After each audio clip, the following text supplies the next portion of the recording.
Bismillahirrahmanirrahim. Assalamualaikum warahmatullahi wabarakatuh. Kita masuk kembali ke pertemuan mengenai akuntansi koperasi. Nah, kali ini pertemuan kita akan membahas mengenai struktur hasil SHU. Kalau teman-teman ya, kita coba mereview kembali bahwa kalau dalam laporan keuangan perusahaan umum, kita mengenalnya dengan laba rugi. Nah, kalau di koperasi, kita menyebutnya dengan SHU. Laporannya, kalau di umum kita menyebutnya ya ada yang laporan laba rugi. Nah, kalau di koperasi kita menyebutnya perhitungan hasil usaha, di mana hasil endingnya adalah SHU. Nah, ada beberapa karakteristik di dalam SHU itu sendiri. Dia harus ditentukan proporsinya. Misalnya dari SHU yang didapat, itu biasanya di dalam anggaran dasarnya disebutkan berapa sih proporsi-proporsi, misal dari SHU yang didapat, berapa persen untuk cadangan pengembangan koperasi itu, berapa persen yang untuk dibagikan kepada anggota, berapa persen yang digunakan misalnya sebagai jasa ya, ataupun kontribusi kepada pengurus, pengawas, karyawan, ada juga untuk pendidikan anggota, untuk kegiatan sosial, dan lain sebagainya. Jadi memang di dalam anggaran dasar itu harus disebutkan mengenai struktur SHU itu sendiri. Nah, memang dari anggaran dasar itu disepakatilah berapa persen nanti yang akan didistribusikan kepada anggota koperasi. Jadi nggak seluruhnya SHU itu dibagikan kepada anggota koperasi. Harus sesuai dengan proporsi yang sudah termaktub di dalam anggaran dasar koperasi itu sendiri. Dimana kalau mau mengubah anggaran dasar ya harus melalui forum tertinggi, yaitu rapat anggota. Jadi begitu ya. Kalau kita bicara SHU ya di koperasi, ada aturannya, nggak sembarangan. Jadi memang harus dilihat dulu anggaran dasarnya. Berapa sih yang boleh dibagiin kepada anggota?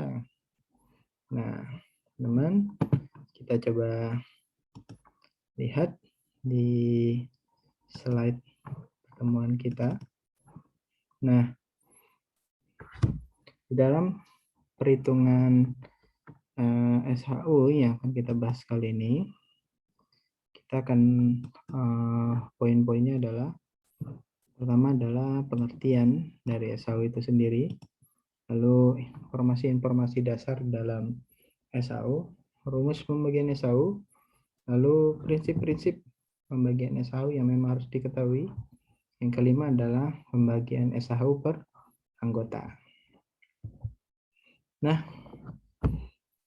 rekan-rekan semua, kalau kita mau mengacu kepada pasal 45 mengenai Undang-Undang Koperasi di nomor 25 tahun 92 adalah SHU itu merupakan pendapatan koperasi yang diperoleh dalam 1 tahun buku atau 1 periode akuntansi. 1 tahun buku dikurangi biaya-biaya yang keluar, baik biaya-biaya yang pengeluaran secara langsung seperti gaji, biaya operasional dan sebagainya, atau yang tidak langsung seperti penyusutan dan memang kewajiban-kewajiban lain termasuk pajak yang memang berkaitan dengan tahun buku yang bersangkutan. Jadi bicara SHU ya hampir mirip sebenarnya dengan laba rugi. Laba rugi juga seperti itu. Nah, ada 5 poin yang memang harus dipahami di dalam ketika kita membahas mengenai SHU. Yang pertama adalah SHU itu setelah dikurangi dana cadangan untuk pengembangan koperasi, itu baru bisa dibagikan kepada anggota sebanding, nah pembagiannya pun juga harus dilihat, harus sebanding jasa atau partisipasi anggota kepada koperasi. Nah, selain itu juga SHU itu digunakan untuk keperluan pendidikan keanggotaan koperasi dan keperluan koperasi lain sesuai dengan keputusan rapat anggota atau RAT, rapat anggota tahunan. Ada juga kalau khusus ya, ada rapat anggota yang sifatnya spesial. Yang forum tertinggi di koperasi itu rapat anggota. Nah, yang kedua adalah besarnya cadangan adalah itu sudah ditetapkan di anggaran dasar, yaitu melalui rapat anggota tahunan. Nah, di rapat anggota sudah nanti termaktub di di akte anggaran dasar itu kita ada persen-persennya yang kita sebut dengan struktur SHU. Nah, satu poin pentingnya adalah seberapa besar pencadangan untuk koperasi. Jadi dari keuntungan SHU itu ada dong untuk pengembangan koperasi supaya koperasi itu tetap tumbuh. Sehingga perlu diatur untuk jangan sampai SHU tahun yang sudah selesai itu main dihabiskan, dibagikan gitu.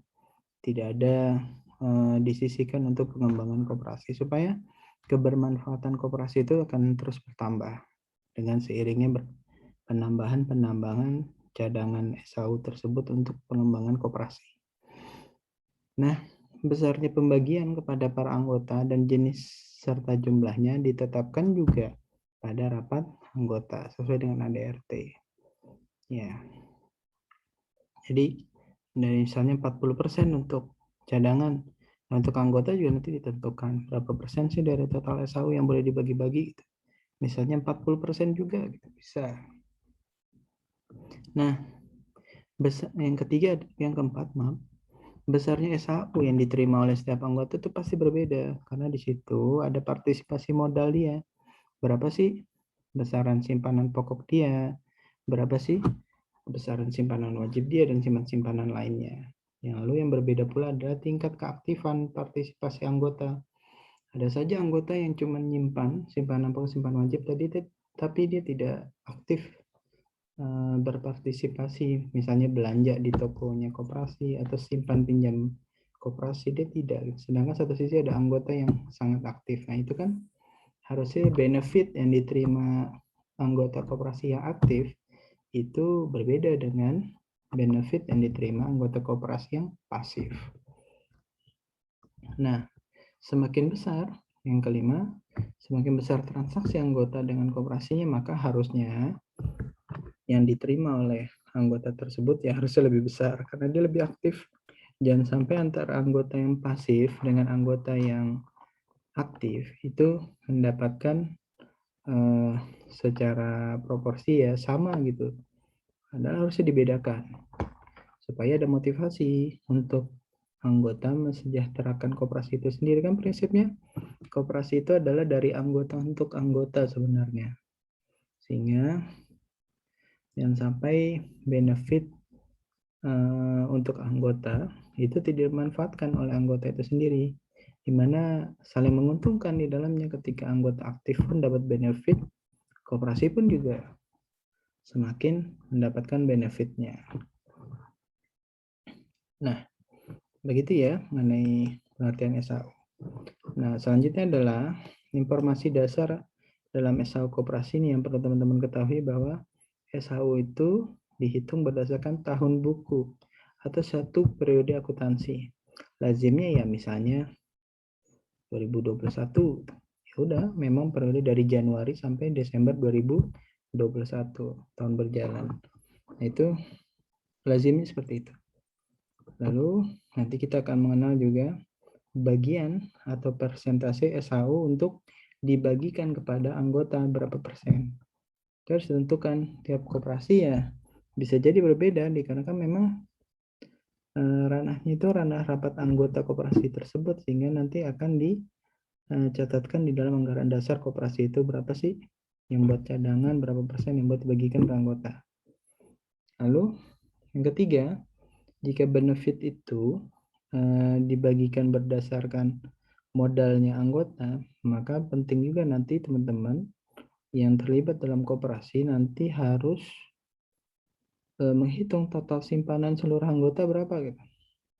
Kan kalau kita mau tahu proporsi, misalnya proporsi simpanan saya di koperasi A, itu berapa persennya harus dibandingkan dengan total seluruh simpanan anggota. Seperti itu.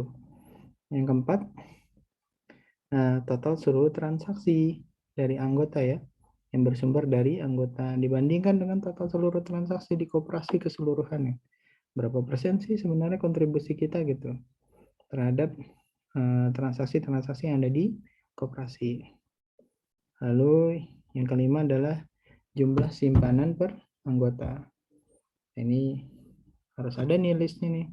Oke kan kalau di akuntansi juga namanya ada simpanan itu harus ada listingnya gitu, si A, B, C masing-masing simpanannya berapa.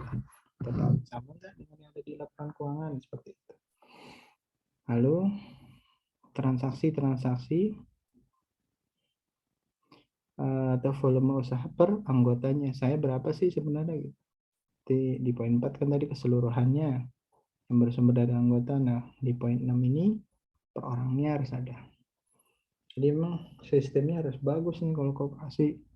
Karena memang agak capek juga kalau manual ya. Jadi setiap transaksi harusnya terekam berdasarkan nomor member koperasinya. Ya.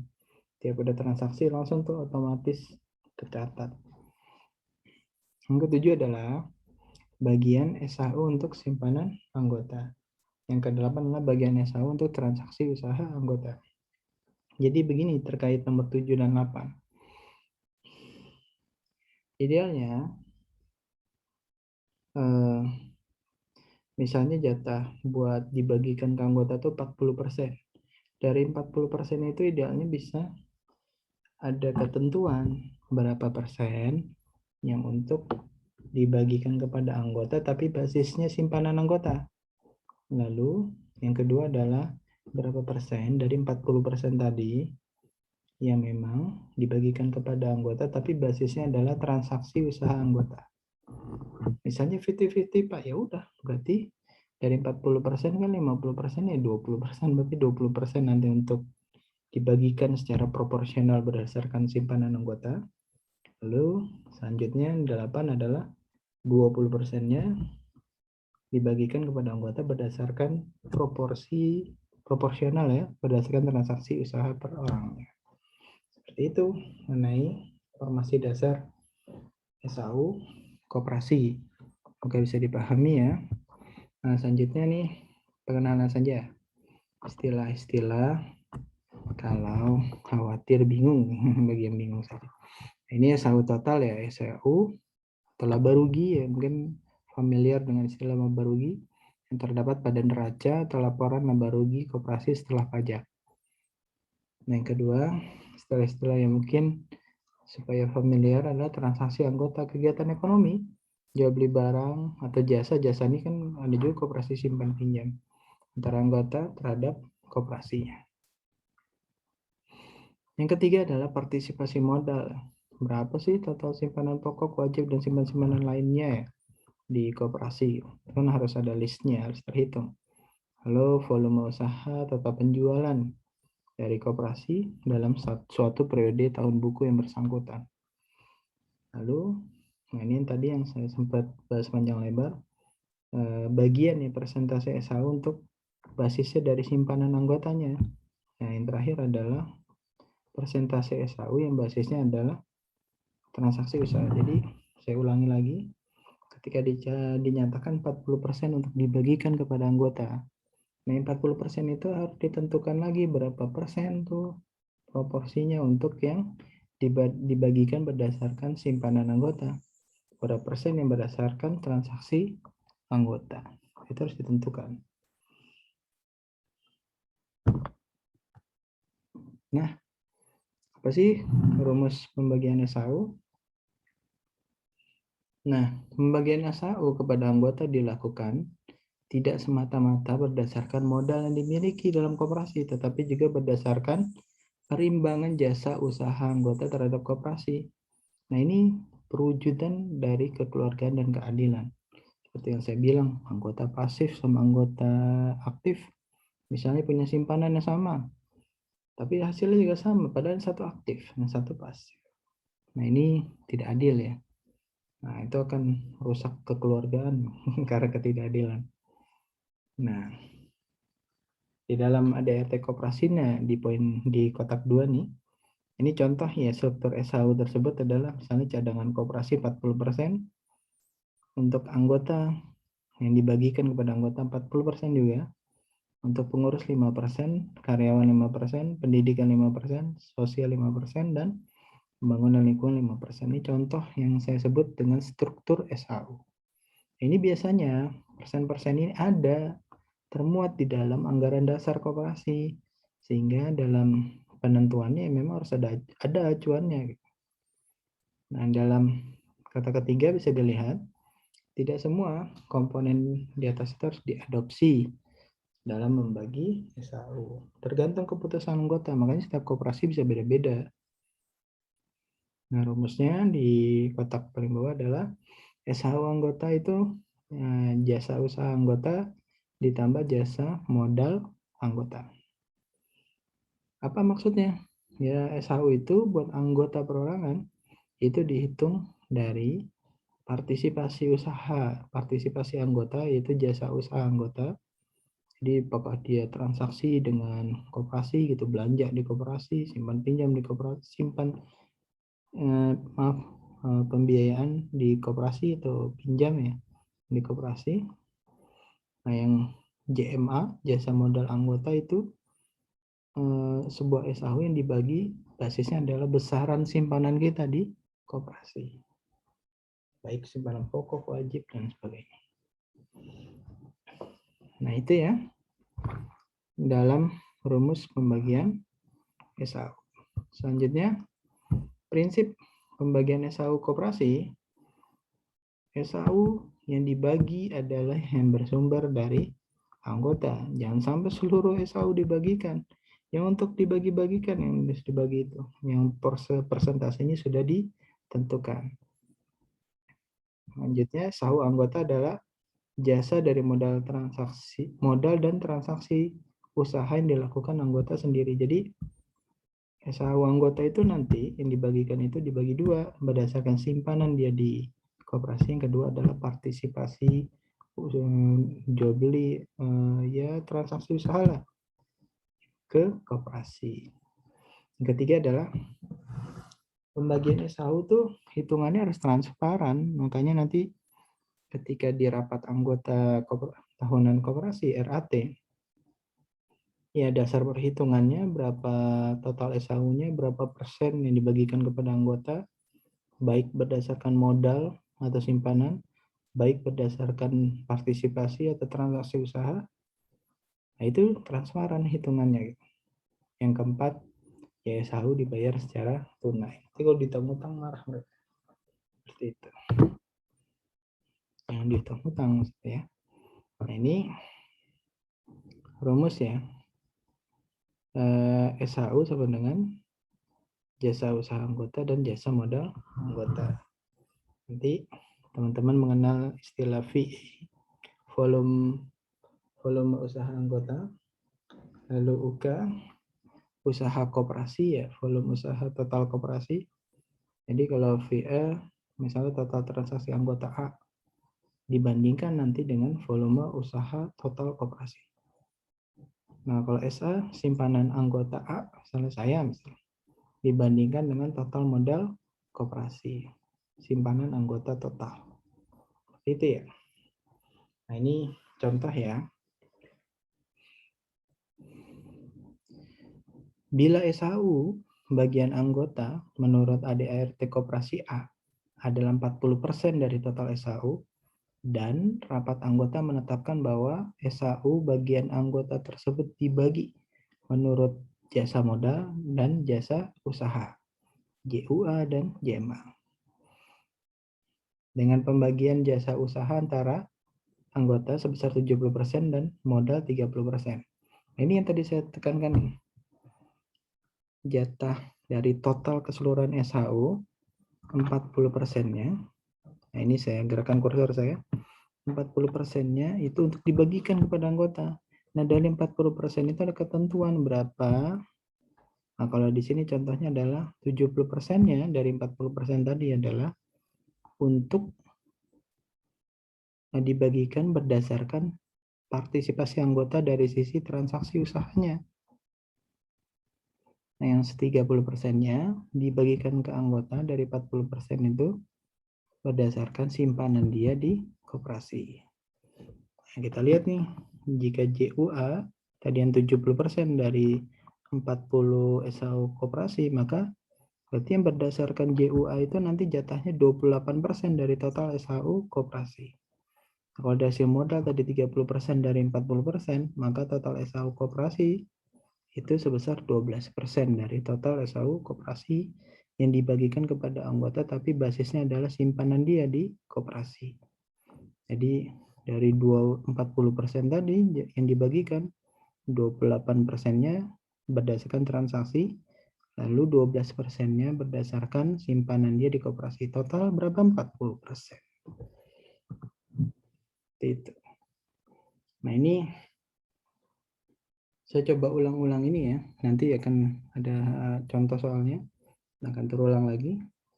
Jadi sekali lagi untuk yang dibagikan itu ditentukan. Saya contoh tadi 40%, tapi dari 40% itu dibagi 2. Dan proporsinya atau persentasenya ditentukan. Basisnya adalah simpanan dia di koperasi, simpanan pokok, simpanan wajib. Yang kedua adalah partisipasi dia di koperasi. Dia transaksi di koperasi, dia jual beli di koperasi. Jadi 2 itu. Seperti itu. Supaya ada asas keadilan di sini, supaya anggota koperasi yang aktif itu menerima benefit yang lebih banyak dibandingkan anggota yang pasif. Ini contoh SAU per anggota. Koperasi Maju Jaya dengan simpanan pokok dan wajib anggotanya 100 juta. Berarti ini kalau di soal tadi namanya apa ya? TMS. Total modal simpanan koperasi sebesar 100 juta. Nah, di sini kita lihat ada penjualan 460 juta. Berarti ini kalau di slide sebelumnya adalah UK ya, volume usaha total koperasi. Jadi penjualannya 460 juta. Laba bersih koperasi sebesar 40 juta atau SHU-nya 40 juta. Ini keseluruhan ya. Sekali lagi ini keseluruhan, belum dipersentase berdasarkan porsi yang mau dibagiin ke anggota. Pertanyaannya, bagaimana perhitungan pembagian SHU-nya? Struktur SHU-nya bagaimana? Yang kedua, hitung tuh jika Tuan Yohan, anggota koperasi, punya simpanan pokok wajib itu 500.000 dan ia partisipasinya udah belanja di koperasi sebesar 920.000. Nah, ini jawaban nomor 1. Nah, kita asumsikan ya. Struktur SHU adalah cadangan koperasi 40%, yang untuk dibagikan kepada anggota adalah 45%. Dari mana? Berdasarkan jasa anggota 25%, jasa anggota yang maksudnya partisipasi ya. Berdasarkan jasa modal 20% atau berdasarkan simpanan. Ini diketahui bahwa dari 40 juta itu kan yang mau dibagikan adalah 10 juta berdasarkan partisipasi anggota, ini sudah saya kuningkan. Lalu 8 juta berdasarkan simpanan anggota. Berarti berapa yang dari 40 juta yang dibagikan kepada anggota? Ya ada 18 juta ini, tapi 18 ini terdiri dari 10 basisnya partisipasi anggota, 8 juta berdasarkan simpanan anggota atau modal. Pak, 25-20 dapat dari mana? Ini diketahui sajalah. Karena memang biasanya kan sudah ada di anggaran dasar. Nah, jadi kalau di total yang mau dibagi, ini jumlahin aja 25 dan 20. Ya memang nanti untuk dibagikan kepada anggota. Seperti itu. Kita dapati bahwa 10 juta nih yang memang dibagikan berdasarkan partisipasi. 8 juta berdasarkan simpanan. Nah, selanjutnya gimana nih Pak Yohan tadi? Nah, hitung yang diterima Pak Yohan. Jika simpanannya 500.000, partisipasinya 920.000. Berapa sih bagian SHU Yohan? Ya kita lihat ya. Berdasarkan modal nih, berdasarkan simpanan. Simpanan Tuan Yohan kan 500.000. Sedangkan tadi di soal sebelumnya bahwa total modal atau total simpanan anggota adalah 100 juta. Nah, kita lihat deh. Soal, nah ini ya, simpanan totalnya adalah 100 juta. Hingga 500.000 dibagi 100 juta, itu berapa persen dikali 8 juta. Sehingga jatahnya SHU untuk Pak Yohan itu hanya 40.000. Nah, sekarang adalah yang mau dibagiin ke Pak Yohan, tapi basisnya adalah partisipasi. Partisipasi anggota. Nah, partisipasi anggota, ternyata transaksi Pak Yohan itu cuman 920.000. Sedangkan total penjualan koperasi ada 460 juta. Nah, jatah SHU yang memang bisa kita lihat itu 10 juta. Nah, 10 juta dari porsi 920 itu, 920.000 dibagi 260 juta, berapa persen? Nah, kali 10 juta cuman hasilnya adalah 20.000. Sehingga SHU yang diterima Tuan Yohan adalah berdasarkan simpanan dia 40.000, berdasarkan partisipasi dia sebagai anggota juga 20.000, total 60.000. Seperti itu ya untuk menghitung SHU perorangan dan SHU koperasinya. Di nomor 1 tadi ya kita bahas adalah struktur SHU dari sisi lembaga koperasinya. Lalu di nomor 2 adalah ya ini kalau kita mau menghitung perorangan. Nah, ini kalau anggotanya banyak harus pakai sistem, kan pegel ngitung. Soalnya 1.000 orang atau puluhan ribu orang. Nah, kalau cuman anggotanya ratusan ya sangat mungkin kan manual seperti ini. Tapi dasar perhitungannya seperti ini. Sehingga Tuan Yohan dapat SHU-nya sebesar 60.000. Baik. Itu yang bisa saya bahas mengenai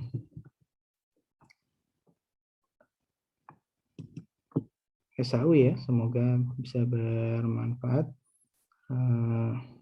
untuk bagi teman-teman yang memang, karena memang hampir hidup jarang ya orang yang nggak pernah terlibat dengan koperasi ya. Minimal bagi yang bekerja biasanya sih di kantornya ada koperasi karyawan. Ya kalaupun dulu pernah kuliah bisa di kampusnya juga ada koperasi mahasiswa bisa. Nah ini atau yang bagi yang belum pernah boleh juga nih sekali-sekali jadi member koperasi lah supaya karena koperasi di Indonesia ini sangat banyak ya berkembang. Demikian untuk pembahasan SHU, semoga bermanfaat.